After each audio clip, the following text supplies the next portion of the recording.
What's up, fellow mixers? It's the Brasher Mix. Today I'm starting a video series where I unpack or try to recreate famous sounds from famous albums from the past or modern day or anything I decide to do.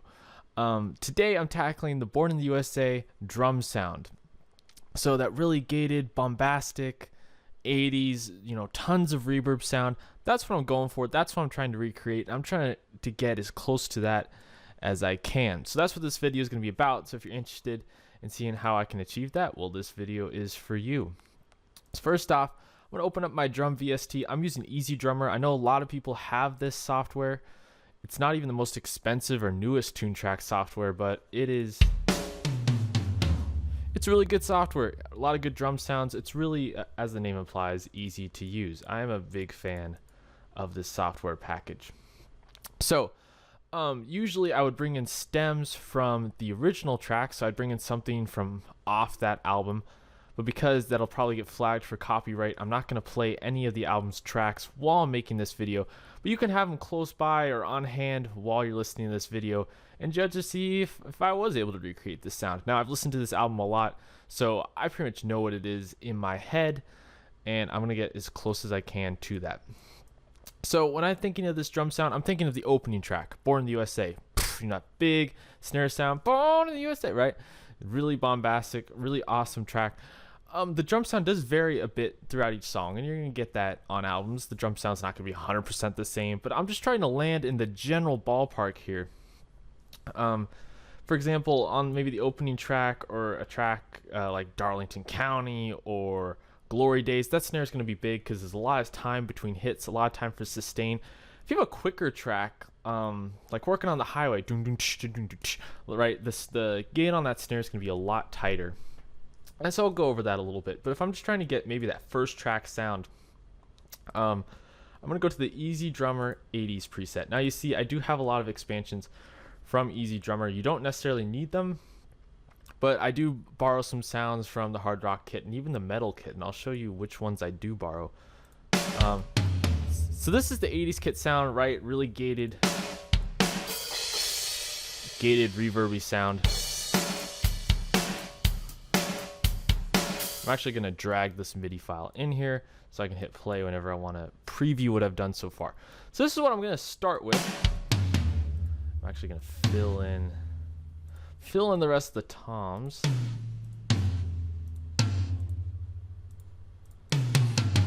Okay, so the first thing, if you're trying to match a drum sound, kick and snare are 1 and 2. If you can get those sounds pretty close to the original, you're going to be in good shape. You're going to be sounding pretty close to the album. So the first thing I'm going to do is I'm going to go to the metal kit for the kick, and I'll tell you why. We'll go with the vintage mode kick. Now, if you listen to parts on the album where maybe you can just hear the drums or there's not a lot of production going on, the kick sound, it's not modern day sound where you have a ton of top end and not that kick, and the kick drum is super present as it is today, where you can feel it hitting that master bus compressor and it's really up front, it's in your face. Back in the day, maybe the 80s and 70s, and that started to change a bit in the 90s, the kick drum was not as present as it is now in modern music. And they went for more taste and more vibe with the kick drum. So if you listen to parts on the album, it sounds like the beater hitting the actual kick drum. That's the kind of sound I imagine. So I went through all my samples. I found that this vintage mode kick kind of suited that the best. And actually, I'm going to turn down the volume a bit and just up the pitch just a tad. And it really gave me that knock sound I was looking for. That, like, if you listen to Working on the Highway, it's like kind of a short knock, maybe a little bit of compression on there. Right, so that's the sound I'm going for. Next is the snare. I'm actually going to use the hard rock kit for this one. I'm going to go with snare number 2. That is the perfect snare sound. That reminds me of that opening track, Born in the USA. Right, really gated, really cool sounding. I'm gonna up the reverb just a tad, right? And this will depend on the track on the album. I'm gonna give it a little bit of compression, a little bit of reverb. Right, and you can tell that's probably a little too much. right? So that's starting to sound pretty close to the original. I read an article online. Basically, they recorded the drums for the song "Born in the USA," and they were trying to get the mix right. The engineer was working the console, and then Bruce comes in. He puts the overhead in the room mics and he jacks them up all the way to maximum, and that's really what's gonna get you that sound. Now, I'm not saying he invented that sound. You can hear that snare sound on earlier records, but it really is kind of defining of that album. Right, and I might not just use this reverb. So if you want to get creative, I might even just use a reverb plugin.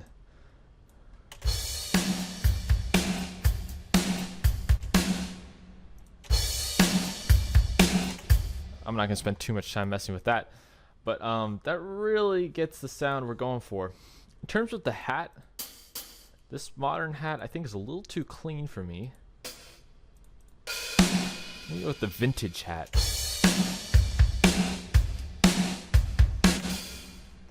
Probably a little more top. I might pitch that up a little bit. Not that much. So you can see when you're trying to get a sound from an album, it's a lot of tinkering. You're not always gonna land on the perfect thing immediately. Yeah, I don't really like that hat. Yeah, I like this a little more. Interesting enough about Toontrack, even if you're not a metal person, the metal kits, so I have, what do I have? I've made a metal machine and metal. I don't really even make that much metal music, but the samples are really high quality and they're really good, and they can easily be used in rock or even pop, whatever genre you're in. Yeah, that reminds me of a more vintage sounding hi-hat. I'm not going to mess with these toms too much. They sound pretty close, and I'm not going to mess with the overheads. Since it's a vintage record, I want something that's a little more, not as clean. So I might even just throw a plug-in on here.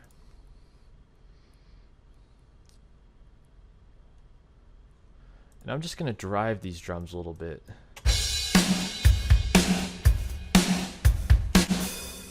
That reverb is definitely too much reverb.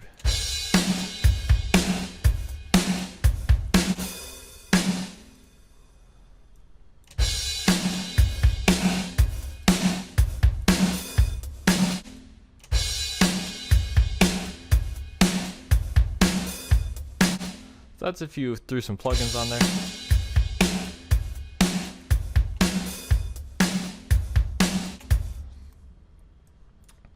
So we're starting to get close to that final sound.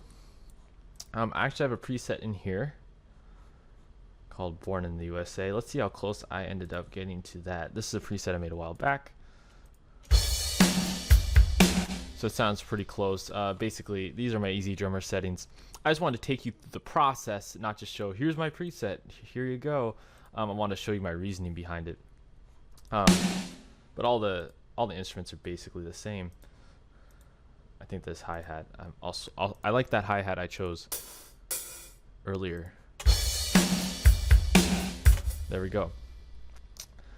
So that is, in my opinion, close I can get to the Born in the USA drum sound. Now, like I said, if for that track, I think that would work really well. If you're doing something like working on the highway,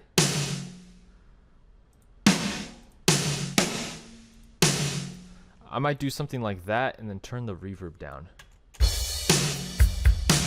I might even turn the snare down too. So if you don't know, the snares from the Hard Rock kit are super loud. Yeah, that sounds a little more, turn the reverb down even more. Yeah, so the BPM for, so I'm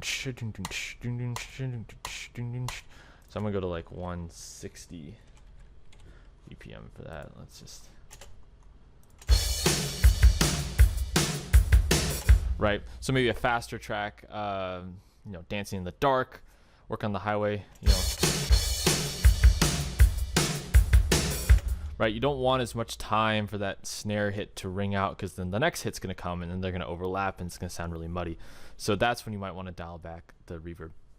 So that's how you get the Born in the USA drum sound. If you'd like me to get any of the sounds from any of the albums, let me know. This is a lot of fun. I hope to continue this series. It's fun matching sounds. It makes you a better mix engineer. So just let me know. Leave a comment, like this video, subscribe if you want to see more of these. Thank you for watching the Brasher Mix, and I will see you next time.